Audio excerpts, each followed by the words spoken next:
The morning heat had not yet taken the streets when Amina reached the glass door with the brass handle that never cooled. She had carried her boy on one hip for 3 blocks, a sack on the other for empty bottles she hoped to trade, breath slowed to save strength. Behind the door, the bakery's air smelled of butter and safety. The sign above the counter read, "Dignity Discount. Mother's First," hand-lettered once in hopeful blue, now faded to the color of unkept promises. A small card taped beneath it required a stamped voucher and a national ID. Amina had neither, only coins whose edges had been chewed smooth by years of palms. The boy's belly spoke before she did. The cashier, Safi, glanced up. Compassion sat on her face like a habit. She lifted a paper bag toward Amina, as if the bag were a breath she could lend. Then the door did what doors do in a city where survival is a system of gates. It remembered who owned it. A silver SUV grumbled to a stop, and a man stepped out sharpening his voice on his cufflinks. The guard straightened. The man's shoes cut a mirror into the tiled floor, and even the light seemed to make way. He was known here, his ledger of favors long and legs longer. He peeled off a note thick with blue stamps, waved it like a flag, and pointed at Amina with 2 fingers together, the gesture you use for pests. He said she had no voucher, that the discount was not for that type, that the sign was for order, not for beggars. The manager slid from an office door as if on rails. He took the bag from Safi's hand and, with a slow care that hurt more than speed, put it back on the shelf, like returning a star to a sky beyond reach. The humiliation did not need words. It lived in the click of the lock as the manager signaled the guard to hold the door, in the shifting eyes of men pretending that the price of bread was a moral truth and not a number scribbled behind the counter. The boy sagged. Amina steadied him, and the rich man adjusted his cuffs again, satisfied with the ledger of his morning. 1 warning issued, 1 nuisance checked, the world in balance. A taxi idled. The driver looked away. In the absence of bread, air grew heavy. The door stood between hunger and the small mercy that would have ended it. Across the courtyard, an old woman selling charcoal muttered a prayer that sounded like advice. Every gate has a keeper. Every keeper has a ledger. The words drifted to Safi, who had frozen into the shape of her decision. She kept her eyes on the receipt printer, watching it spit out white curls for everyone except the one who needed it. She saw her own reflection in the monitor, in the glass, in the brass handle, a worker who had come to believe in rules because rules meant she could do her job and go home with quiet. Yet the boy's eyes were a door of their own. She thought of the Mother's First card, the blue now almost gray, and the ledger she reconciled each night with trembling fingers while the manager watched for mistakes that paid. The moment could have passed like so many others. A mother turned away, a clerk looking down, a city learning to harden its breath. But a student with a cracked phone had noticed the exchange and lifted his lens. He filmed the bag returned to the shelf, the manager's hand pressing the lock, the guard's shoulders making a wall. He filmed the boy, head on his mother's collarbone, mouth searching for a lullaby that wasn't there. He posted it before he thought about danger. He wrote, "Dignity discount, closed to the hungry." The clip found a current. In the minutes after the door latched, 1,000 eyes saw it. Chat threads lit like brush fires. Words like humiliated and voucher scam ran beside the video's frame, gathering into something that felt like a crowd. The city's breath, held too long, shifted. On the hill above the market, in an office whose door had no brass handle, a quiet man with a stack of budget ledgers read the message forwarded by a young aide known for the tone she used when truth would not wait. He did not correct her punctuation. He clicked play. He watched the bag go back to the shelf as if it were a decision returning to the wrong brain. He closed the clip and looked at the wall where a white board tracked the week's reforms with patient strokes, transit queues, registry delays, school fees. Beneath them all was a simple note in thick marker. Breath before billing. He stood, and the aide lifted her notebook. The morning shifted again. The door that mattered most opened inward. By noon, the city had a new story to chew. The video braided through WhatsApp groups and Telegram channels, picking up captions like "Burrs." "Breadgate," said one. "Voucher cartel," said another. 2 old clips resurfaced. One of a vegetable stall where a woman's discount card was torn in half. Another of a pharmacy window sliding shut on an outstretched prescription. Patterns clicked into place. The insult wasn't singular. It was a system speaking through a single mouth. Amina had become composition. Hungry mother, blocked door, returned bag. And because its symbols were so clean, brass, glass, paper, breath, the story traveled faster than numbers. At the bakery, the manager replaced the Mother's First card with a laminated sheet, quoting a clause from a municipal directive that none of the workers had seen before. It said only registered beneficiaries could receive subsidies, that proof of poverty had to be renewed quarterly, that vendors found in violation would lose their license. He pointed to it when Safi asked why the discount had dried up into bureaucracy. The manager's ledger held other lines too, payments to a consultant who expedited approvals, bonuses tied to upselling pastries no one in the queue could afford. He hadn't invented the gate. He just learned the price of keeping it shut. The rich man's driver returned with friends whose laughter came pre-packaged. They ordered cappuccinos in the language of Dominion, a performance made precise by repetition. They joked about digitizing hunger as if the punchline could make hunger abstract. Safi kept her face steady for the transactions, fingers moving over keys in a sequence she had practiced until it looked like obedience. Yet small acts of friction began to appear. A hand lingered with a bag at the edge of the counter. A receipt was folded more slowly, eyes raising to meet other eyes. A whisper crossed the queue, naming the humiliation as a shared wound rather than a private shame. At the municipal welfare desk 2 blocks away, the line doubled back on itself, and the fan carved hot air into differently shaped hot air. A clerk named Idris watched the afternoon curdle. He had joined the department to make the door less heavy, but the system trained him instead to count denials like steps on a staircase he would never climb. He knew the ledger the manager quoted. He knew, too, that a block of vouchers went each month to a broker who traded stamps for loyalty. A pinched signature tied 3 departments to an office that claimed it only facilitated. He had texted the oversight number once and received a full silence. He had decided to stop trying. Then he saw the clip on his cousin's phone. In the boy's breath, he heard his own. The leader and his aide, Mariam, met in a room where the windows held no mirrors. Ibrahim listened first, because listening was his weapon and his shield. Mariam read him the thread summaries, the rumor currents, the shape of outrage. She traced lines on a map. Bakery to welfare desk, to licensing office, to a consultancy that registered beneficiaries for fees they were not supposed to pay. She spoke in verbs, not abstractions. Humiliated, blocked, brokered, skimmed, denied. He nodded, then asked for receipts. Not in the sense of proof, but of actual slips of paper, the kind that created a mathematics of sorrow. He told her to gather the heads of the agencies and to leave the cameras off until the first gate moved. Even without cameras, the city noticed a change in pressure. The bakery's manager received a call in a voice that pronounced his full name like a form he had forgotten to sign. He laughed it off, then stopped laughing. At the welfare desk, Idris felt his phone vibrate with a message from a number tagged Oversight NVR. It asked for timestamps, not opinions, for logbook photos, not speeches. He hesitated. He thought of his supervisor, who wore his authority like a wet coat and let his staff drown under it.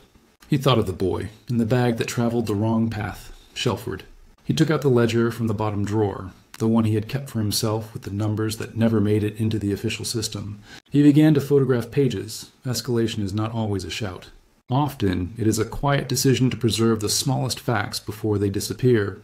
The city's hum shifted into a note that resonated in the chest. In the mosque courtyard, an imam spoke to the women under the neem tree about mercy as a public technology, not just a private virtue. On the radio, a caller with a voice like gravel asked why Mothers First became Mothers First. Online, a student changed his screen name to Breath Before billing and started collecting stories that rhymed with Amina's, Safi. Clocked out and walked home down a street of shy lights, thinking of the bag and the glass and the boy's head on the white space of his mother's shoulder. When the sun softened and the billboards began to glow, the leader's car moved without siren. He did not like the grammar of sirens. They promised emergencies forever. He preferred to arrive like weather. The aide sat beside him with 3 folders labeled Gate, Breath, Ledger. She did not need to speak. The driver turned onto the bakery street and found a place to wait where the car would not become the story. A door opened, and the city's long rehearsal for justice approached its stage. He entered the bakery the way a person enters a library. Respect for the quiet, eyes soft on the workers. The brass handle felt warm. Ibrahim held it as if it had a memory that needed rewriting. Inside, fans churned, receipts chattered, and a single bell above the door tried to make the moment casual. The manager's eyes flickered between calculation and charm. The rich man, caught mid-sip, set down his cup the way men do when they expect to be saluted. Safi, stacking bread, recognized him from radio addresses and the calm in his crises. His presence rearranged the room's weight. Announcements could have been made. Instead, he looked at the Mothers First sign, then at the laminated clause that had swallowed it, and he asked the room a question that sounded like a hand placed gently on a heaving chest. Who breathes first here? No one answered. He did not repeat himself. He stepped to the counter and bought a loaf, paying with notes that had seen as many days as his hands. He asked that it be sliced, not for theater, but because bread can be shared cleanly when it is in pieces. He turned to the queue. He looked for the boy and the mother in the video, but they were not here. Humiliation makes people choose different doors the next day. He lifted the loaf and nodded toward the guard to open the entry. The guard looked at the manager, who looked at the rich man, who looked at nobody, then at Ibrahim. Authority shifted like light when clouds move. Amina arrived at that moment, not because fate is tidy, but because hunger keeps a schedule of its own. She had borrowed her neighbor's ID, though it would not match her name. She had decided to endure the ritual of rejection as one more step before evening. When she saw him, she stiffened. A poor person learns to make herself unreadable to power. He saw the small recoil and lowered his voice, which had already been low. He asked for her name. When she spoke it, he repeated it once and placed the sliced loaf in her hands.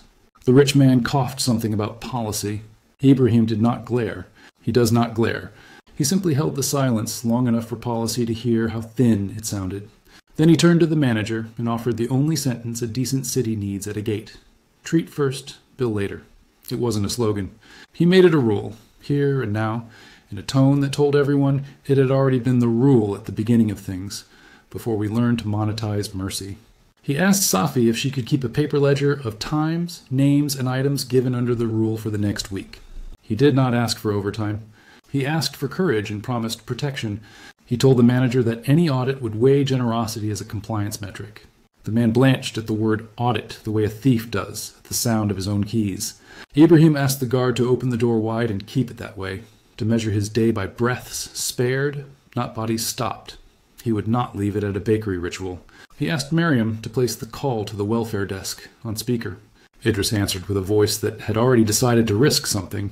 Ibrahim asked him to confirm the steps currently required to get a voucher, the forms, the photocopies, the recommender who must be known, the consultant who helps if you cannot read, the fee small enough to deny the name theft, the monthly renewal that erases those who move or forget.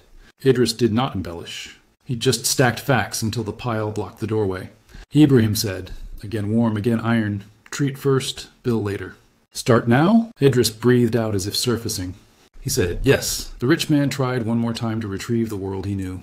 He advised about moral hazard and leakage. He said the system would drown in counterfeit claims. Ibrahim gestured at the laminated clause, then to the handwritten mother's first sign underneath.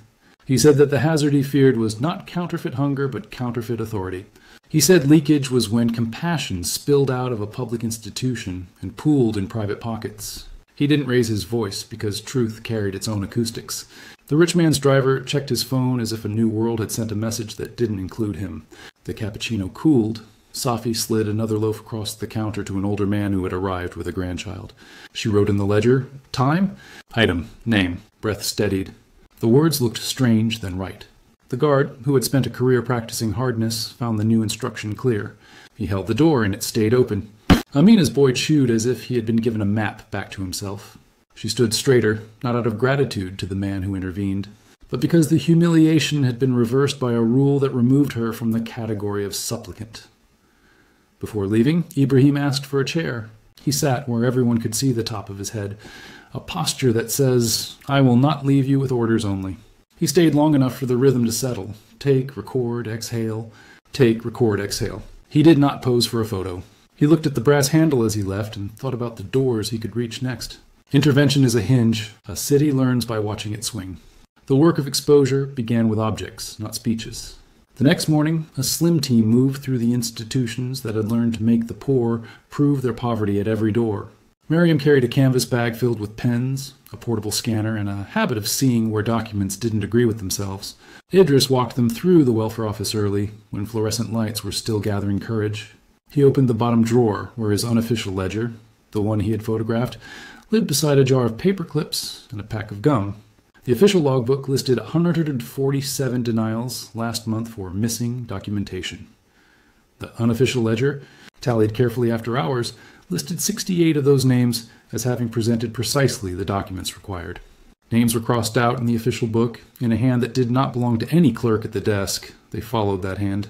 It appeared in a stack of renewal forms housed in the licensing office where a consultant had stamped approvals in batches with a green ink pad that left a distinctive thumbprint crescent on every page. The consultants' list overlapped neatly with vendors who had contributed to a service fund managed off the books. Receipts were kept in a shoebox that once held school shoes. On a phone dragged from a drawer reluctantly, telegram threads told their own story in the strict grammar of men who believe their chats vanish. A broker wrote, "Send 10 to the bakery. We can skim a fee. Call it verification." Another answered with a string of bag emojis and the initials of a city councilor who would later deny knowing anything about bread at all. The camera stayed off. The team documented without drama. Receipts lined on a table, forms paired with denials, timestamps matched against CCTV logs from the bakery that showed the same 2 men entering through the staff door on days when approvals mysteriously slowed. The perverse incentive emerged cleanly. Managers were graded not on the speed of help, but on the absence of fraud, measured by denials. Staff who denied more were safer. Brokers offered a path through for a fee. Mercy had to be purchased privately because it had been bankrupted publicly. The ledger that mattered most was not in a book, but in a dozen small habits that accrued advantage for the loud. Miriam wrote an audit like a story, because people remember stories. She used the motifs that had captured the city: gait, breath, ledger.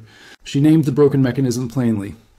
A compliance metric divorced from care creates a theater of order and a market for exceptions. She proposed a different math: door-to-help minutes instead of denials per month.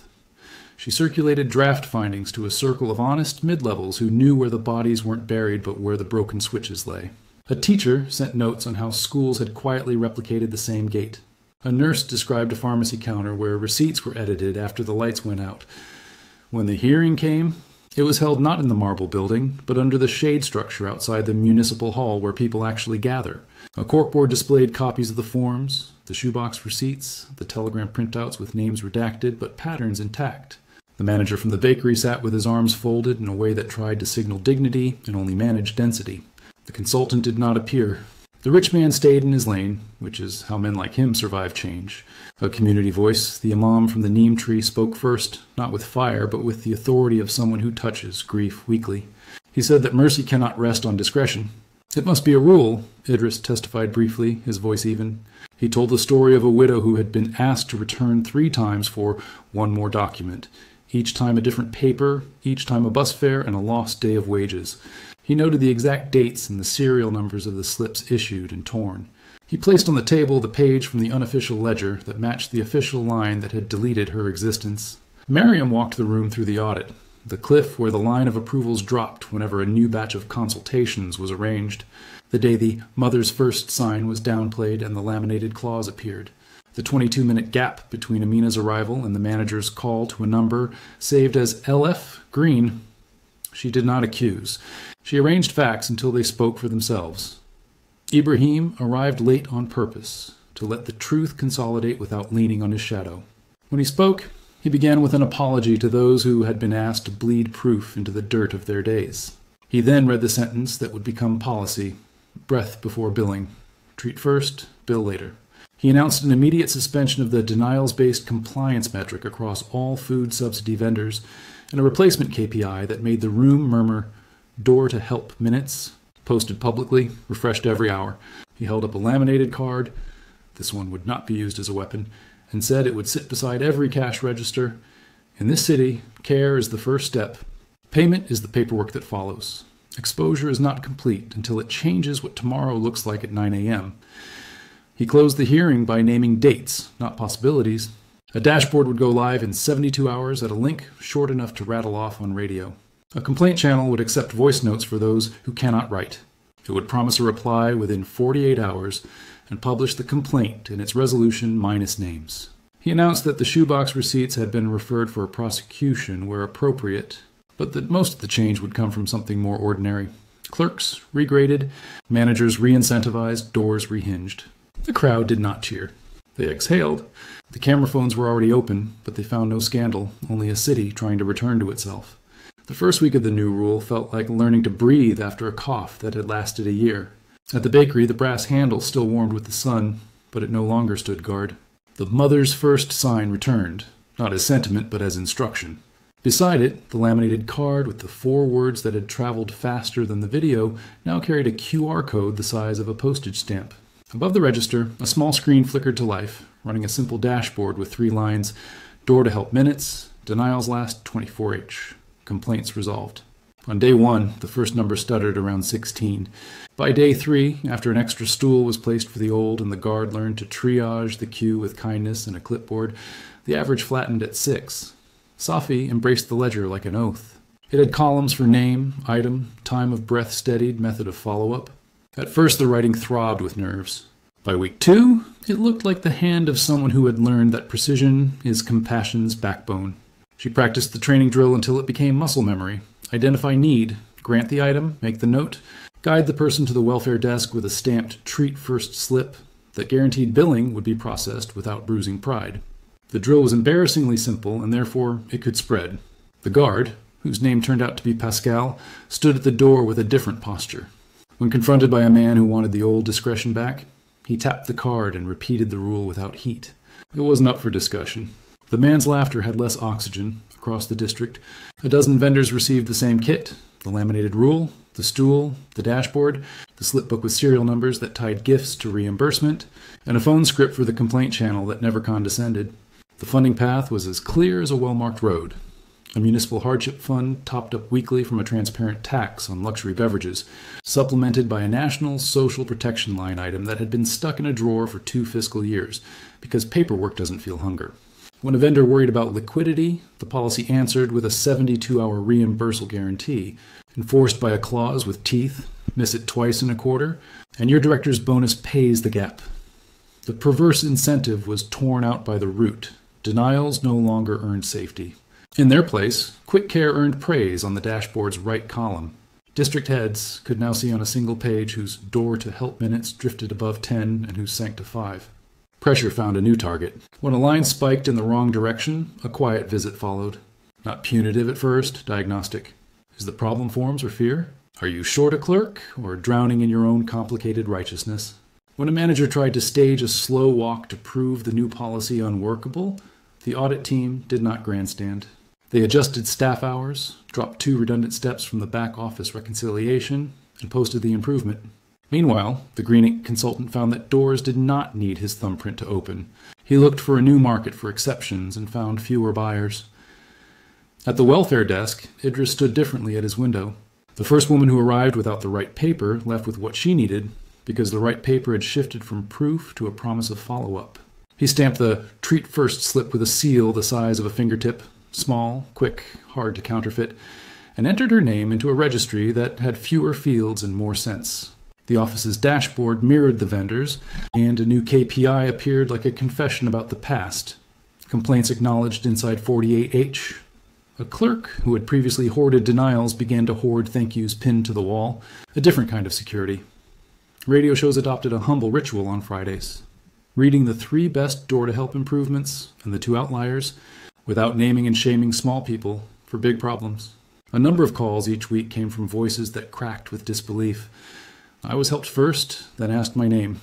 Commentators accustomed to grand pronouncements found that the city now cared about 6 minutes more than 6-point plans.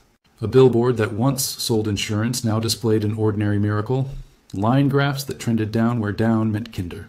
Ibrahim kept his own ledger, a private one in which he tracked not villains but habits. He marked the day the bakery's number dropped below 5 with a small star. He visited without entourage, asking after chairs and shade and sockets for the screens. He listened to the 2 complaints about the new normal, that it emboldened freeloaders and taught dependence.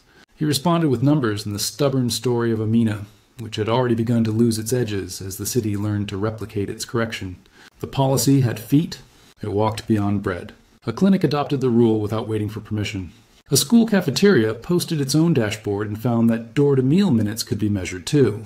The habit of mercy was becoming infrastructure. Not every actor came along willingly. The bakery manager learned to smile in the cadence of compliance, but his eyes still flicked to ledgers in a way that meant inventory to exploit. Charges were filed where needed, not as theater, but as maintenance. 2 licensing officers were suspended without pay pending investigation. That notice did not trend because the city had a new appetite. Quiet competence took over the feed. The reform did not promise a world without hunger. It promised a world where the first interaction at the gate was not a test of worth, but an extension of breath. And once a city tastes that, it insists on seconds. By the next season, the story felt smaller than the systems it birthed, which is the happiest fate a scandal can meet. The brass handle at the bakery still warmed each morning, but now hands passed over it without flinching. The door had become a passage, not a verdict. The dashboard above the register looked almost boring, which meant it was doing its job. Door-to-help minutes hovered around 4, a line steady as a heartbeat the city no longer checked anxiously. The column titled Denials Last 24 Hours often showed a 0. When it didn't, the number traveled along a thin wire to a board at the welfare desk, and a clerk called before noon. The complaint channel filled with routine, voices reporting a broken QR code, a missing stool, a receptionist new to the script. Problems were solved within the interval promised. No one made a meme about it. Amina walked past the bakery often, sometimes with her boy, sometimes alone. She did not seek the camera, didn't rehearse gratitude, didn't mention the day her humiliation became a hinge. She had a job now, stitching school uniforms at a workshop that had quietly adopted treat first, bill later in another register, a broken needle replaced before a form was signed, an advance offered without a blood test of the soul. She greeted Safi when their walks crossed. The exchange contained no debt, only recognition. They had both been repositioned by a sentence that had entered the city's bloodstream. Idris trained new clerks with a routine that bordered on comedy. He would stage an intake with deliberately missing documents. Then he would stop halfway and say, loudly enough to be ridiculous, breath before billing. Everyone laughed the first time. No one forgot. On the wall behind him, a framed page from his unofficial ledger hung beside the official policy memo. Not as an accusation, but as a relic from a time when care had to hide to live. The memo had a line highlighted in yellow, the color of instruction. Door-to-help minutes are our moral metric. A sticky note below it carried a monthly target, updated with a pencil stub. The rich man found different cafes, power reroutes around resistance. It's what it does. But even he learned to adjust his performance. When he needed a loaf for a meeting, he waited without snapping his fingers. When a driver suggested a shortcut through a closed lane, he shook his head and his face was unreadable, which is the closest men like him come to contrition. The manager kept his job through the investigation, but lost the authority to set the weather of the room. He balanced inventory now with an eye on a dashboard he hadn't asked for and could not ignore. His bonus tied to the right numbers taught him a new theology. Miriam's bag grew lighter. She visited fewer hearings and more quiet rooms where maintenance is done, firmware updates for the dashboards, rollouts to clinics and cafeterias, refreshers for guards who needed less muscle and more listening. She marked on her calendar the culture checks, monthly circles where workers were invited to name where the rule rubbed against reality. They adjusted scripts, moved stools, widened doors. When a rumor surfaced of new brokers sniffing around the edges of a different subsidy, the audit did not have to be invented again. It simply extended its reach, a hand finding a familiar tool in a familiar drawer. The habit of naming broken mechanisms by their parts had spread.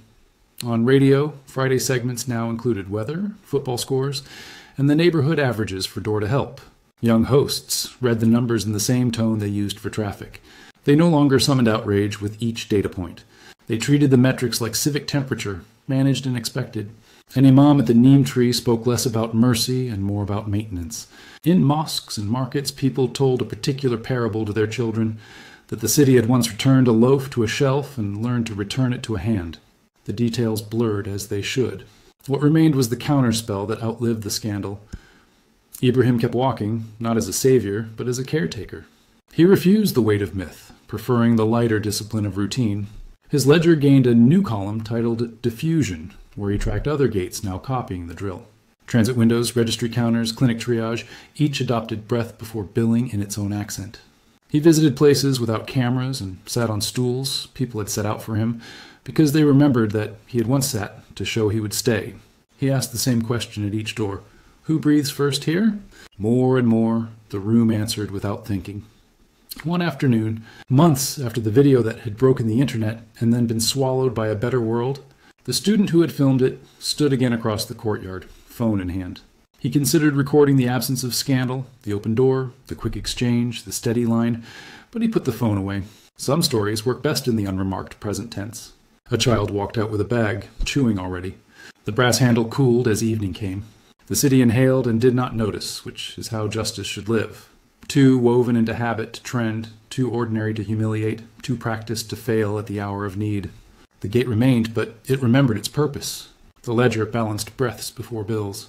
And the culture kept time with a simple drill that felt like dignity made visible each day, one open door at a time. As we close this chapter, remember that justice becomes culture only when we carry it forward, one open door, one steady breath at a time. If this story moved you or gave you something to think about, help it reach someone who needs it. And if you liked the video, then like, share, comment, and subscribe. Until next time, stay kind, stay courageous, and keep your ledgers balanced toward mercy.